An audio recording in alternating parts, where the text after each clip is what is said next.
जय हिंद दोस्तों, कैसे हो आप सभी। आशा करता हूँ अच्छे होंगे। बहुत अच्छे से आपकी तैयारी चल रही होगी।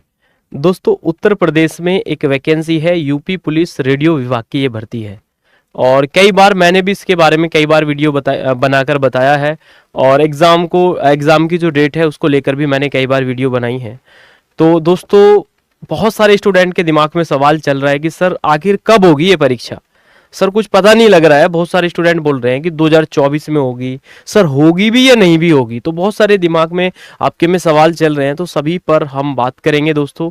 बिल्कुल भी आपको परेशान होने की कोई आवश्यकता नहीं है। परीक्षा तिथि आखिर कब होगी परीक्षा, दोस्तों सबसे बड़ा सवाल आपके दिमाग में ये चल रहा है।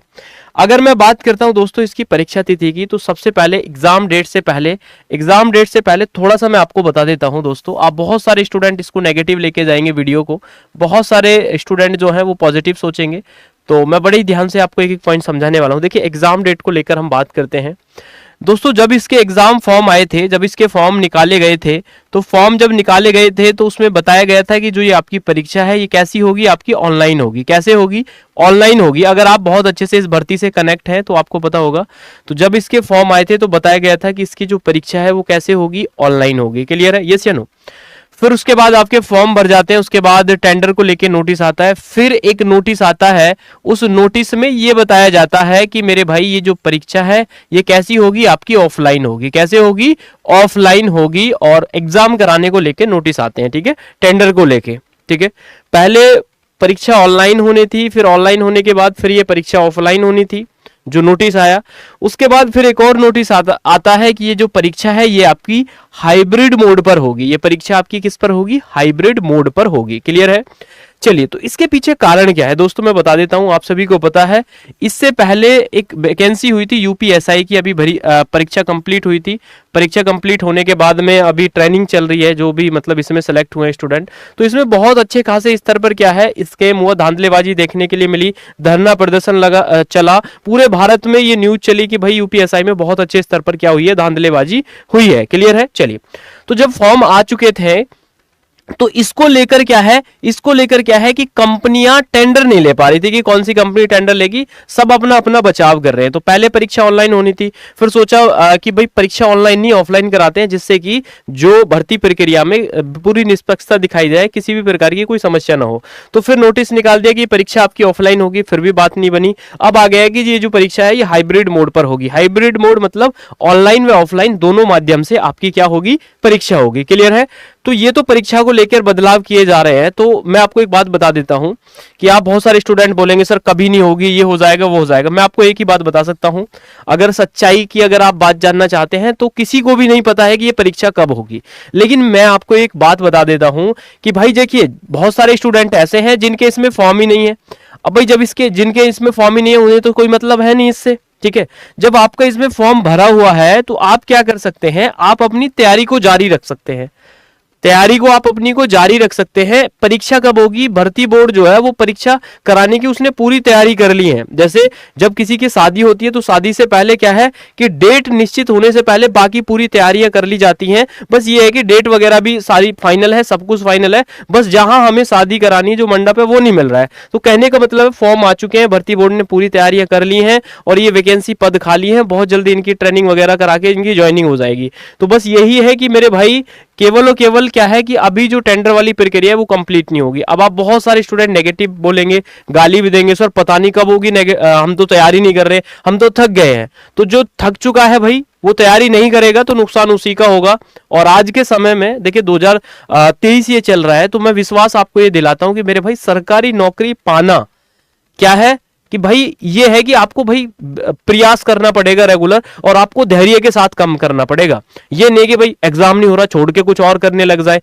हो जाएगा एग्जाम, स्टूडेंट सेलेक्ट हो जाएंगे। अब जितने पद हैं इसमें मैं दिखा देता हूं। इसमें मैं कंपटीशन सबसे कम क्यों बता रहा हूं इस भर्ती में, कि जो यूपी पुलिस कांस्टेबल की भर्ती आएगी उसमें बहुत तकड़े वाला कंपटीशन रहेगा इसके कंपेयर में, क्योंकि ये फॉर्म भरे जा चुके हैं। इसमें क्या है, कुछ स्पेशल योग्यता थी। देखिए फॉर्म वैकेंसी की अगर हम बात करते हैं तो ये वर्कशॉप हैंड वाली वैकेंसी थी। 120 पद थे इसमें, 120 पद हैं और बेस्ड क्या है, 10th बेस्ड ये वैकेंसी थी और 73,614 फॉर्म भरे गए हैं। क्लियर है?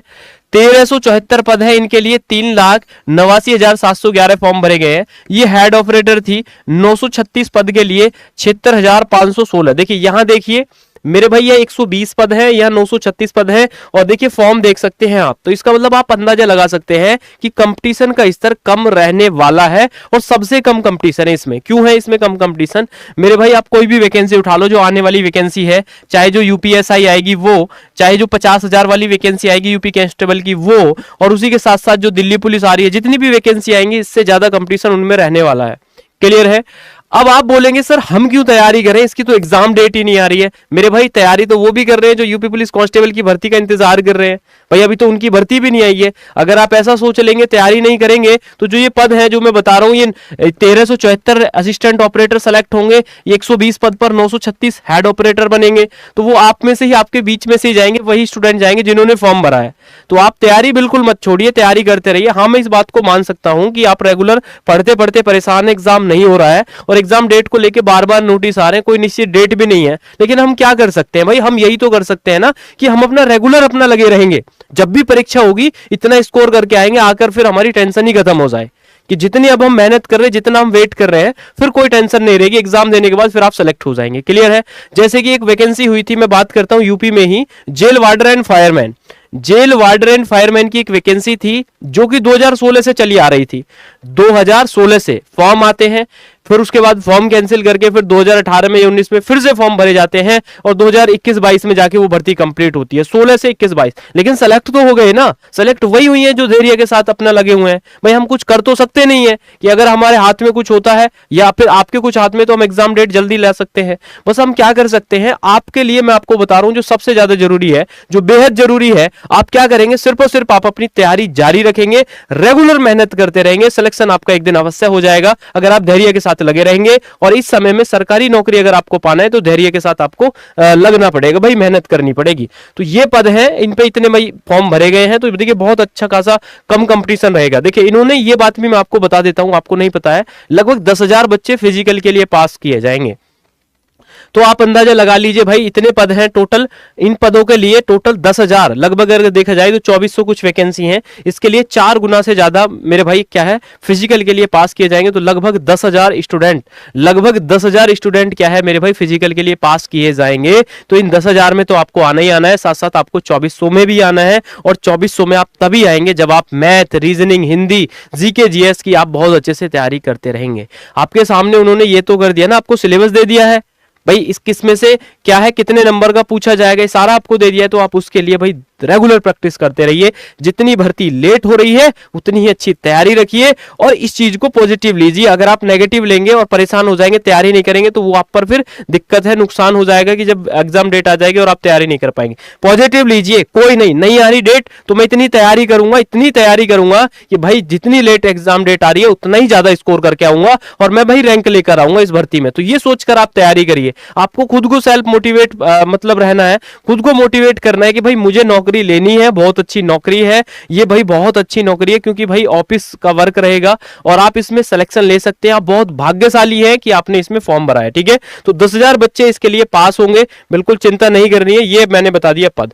आपके सामने दोस्तों सिलेबस उन्होंने दिया हुआ है कि ये सिलेबस है, इसकी आप तैयारी करो। सामान्य हिंदी रट के फेंक दो भाई, व्याकरण नहीं, व्याकरण सबको आती है, जो पर्यायवाची है उनको भी, विलोम शब्द, तत्सम तद्भव, ये जो छोटे छोटे क्वेश्चन है ना जो आपसे गलत होते हैं एग्जाम में जाकर, उनको भी रट कर फेंक दो। मतलब इतनी रट लो ना, इतनी हिंदी की अच्छी तैयारी कर लो, 100 मार्क्स में से 100 मार्क्स की तैयारी करो, कम से कम 70-80 लेकर आए। ये नहीं कि व्याकरण पढ़ रहे हैं, रस छंद अलंकार पढ़ रहे हैं, राजी हो रहे हैं कि जी हमें तो हिंदी आती है, और जब एग्जाम में जाते हैं ना भाई, जो क्वेश्चन गलत होते हैं, पर्यायवाची के गलत होते हैं, तत्सम तद्भव के गलत होते हैं, विलोम शब्द के गलत होते हैं, कुछ ऐसा पोर्शन होता है जो व्याकरण से अलग है, व्याकरण में ही आता है, लेकिन कुछ ऐसा पोर्शन होता है जो रटने वाला होता है, उसको बार बार रटो, प्रैक्टिस करो, मेहनत करो। अब जैसे यहाँ साइंस आपको बताई गई है, तो साइंस की एनसीईआरटी की बुक लो, 9th-10th की, रेगुलर मेहनत करो, अच्छे से साइंस को पढ़ो, जीके भी अच्छे से पढ़ो भाई। रीजनिंग और मैथ की तो जितनी ज्यादा प्रैक्टिस की जाए इतनी ही कम है, रेगुलर प्रैक्टिस करो, दिन रात मेहनत करो कि हमें रीजनिंग और मैथ में तो कुछ गलत करना ही नहीं है।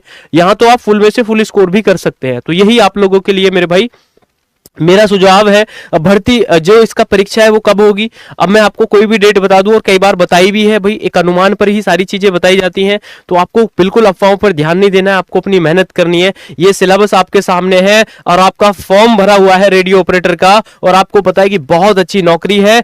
जितनी भी मैं अब मेहनत कर रहा हूं या कर रही हूं, तो मेरे भाई जब मेरी नौकरी लग जाएगी तो सारी मेहनत हमारी सफल हो जाएगी। अगर मैं मेहनत कर रही हूं या मेहनत कर रहा हूं या वेट कर रहा हूं, अगर मैं तैयारी करनी छोड़ दूंगा तो मैं इससे बहुत दूर चला जाऊंगा और आपके भाई बहन ही इसमें सेलेक्ट हो जाएंगे। ऐसा ही बहुत सारी भर्तियों में देखा गया है। तो मेरे भाई मैं आप सभी को बता देता हूं, आपको अपनी मेहनत जारी रखनी है। इसकी एग्जाम डेट किसी को कुछ भी नहीं पता है, बाकी तैयारियां पूरी हो चुकी हैं। कभी भी कैलेंडर आपका मतलब कभी भी एग्जाम डेट आपकी आ सकती है, हो सकता है 10 दिन पहले 15 दिन पहले ही आपको पता लगे, क्योंकि एसआई की जो वैकेंसी थी 2020-21 वाली जो अभी कंप्लीट हुई है, उसका शायद 15 दिन पहले एग्जाम डेट आई थी। तो आप लोगों को मेहनत करनी है और रेगुलर प्रयास करते रहेंगे, मेहनत करते रहेंगे। हमारे साथ भी जुड़कर आप इसी चैनल पर free of cost radio operator की तैयारी कर सकते हैं और जुड़े रहेंगे। वीडियो कैसी लगी जरूर बताएंगे, सेशन को अधिक से अधिक शेयर करेंगे और मोटिवेट रहना है, बिल्कुल डिमोटिवेट नहीं होना है, क्योंकि आप लोग बहुत ज्यादा परेशान थे तभी मैंने ये वीडियो बनाई है, क्योंकि मेरे पास कोई ऑथेंटिक